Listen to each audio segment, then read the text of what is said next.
saying to Anna the last time that I was here, in fact it was during the summer, so of course there was nobody here, there was no ice. But days like today, I really get to see the essence of what this club is about. And when I walked in and seeing everybody playing, and then of course being part of this luncheon, it's very exciting. So thank you very, very much for affording me this opportunity, and to Esther for coordinating this. It's really been, this is very exciting for me. And for other reasons as well. I mentioned to my father that I was coming down to give this presentation, and in fact it was then in that moment that he told me that he's already given this presentation here in this club. I think I could have just asked him for his, but I think I'll probably be repeating some of his. And I think actually, I couldn't confirm this, but I also believe that my grandfather also gave a presentation at this club. So this is the first time that I can think where maybe 3 generations of our family has given essentially the same lecture. But thank you to all of you for being here. Before I get into the market for art in your collection, I want to give you a little bit of background on our family and our family's involvement in the art world. My grandparents, Walter and Gertrude Klinkhoff, began selling art in 1949. They opened their own gallery on Union Avenue and then on Sherbrooke Street in around 1955, and our family has maintained a gallery on Sherbrooke Street since then.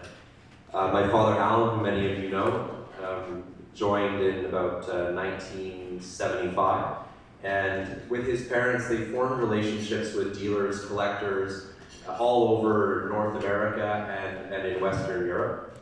And with that, they developed a reputation for their experience in, we call it the classic Canadian, French Impressionist, Post-Impressionist, modern and contemporary British, European, Irish art. It's a broad specialty, but it comes from that experience of over those decades of encountering works by these various artists and selling them.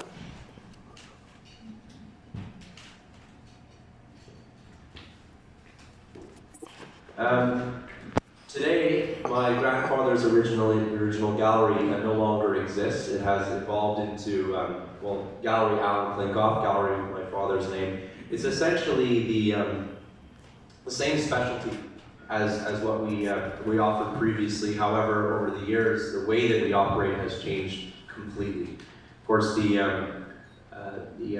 internet adds a new dimension to a business like ours, where we could reach clients all over the world and offer our services. We also have a gallery in Toronto, which is a new dimension. Like my brother and father, I grew up around art and the gallery. It was always a part of my life.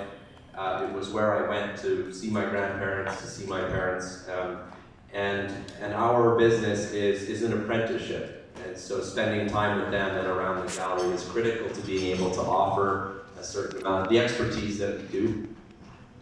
I do highlight that a major aspect of our business that's different today is that we offer a level of transparency in what we do, which was in that we've tried to dispel many of the myths associated with our business. If people find galleries very intimidating, they tend not to be the most welcoming environments to walk into sometimes.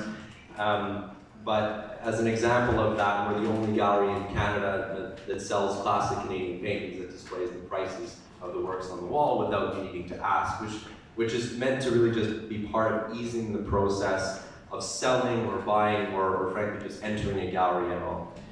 But it's a big part of how our business has evolved and what makes us different.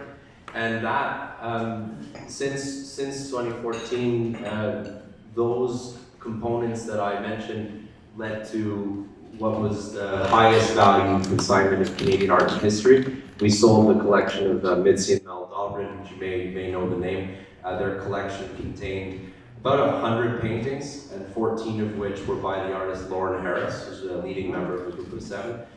For context, just the 14 Lauren Harrises alone in their collection were worth more than $30 million.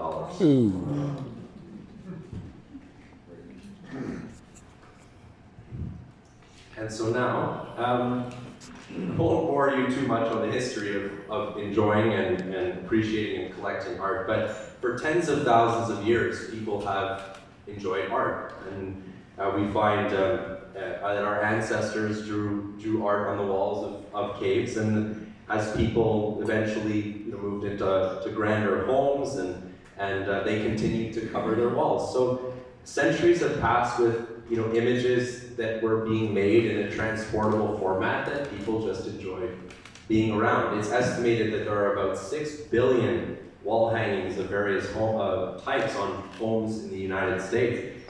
All this really is to say is that humans have this natural disposition, this natural tendency to want to decorate our walls at every income level, whether it's paintings or photographs.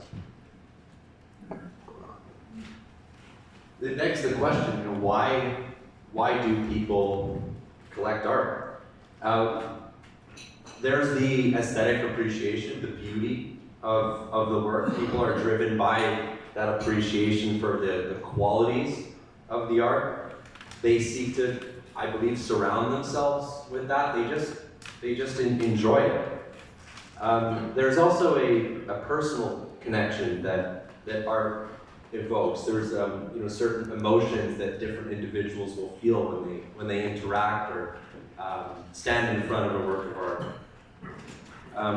There's that connection with the paintings themselves, and that's something that is evident when you look at some of the works, even in an institution or a club like this. There are certainly works that definitely represent, and that many members of this group can represent or associate with, including the depictions of curling, obviously.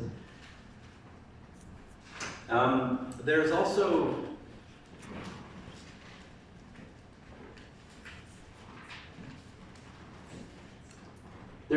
a cultural significance, preservation of history. Art serves as a window into culture. In some cases, at a particular moment in time when the work was created. Collectors, as they buy art, are kind of preserving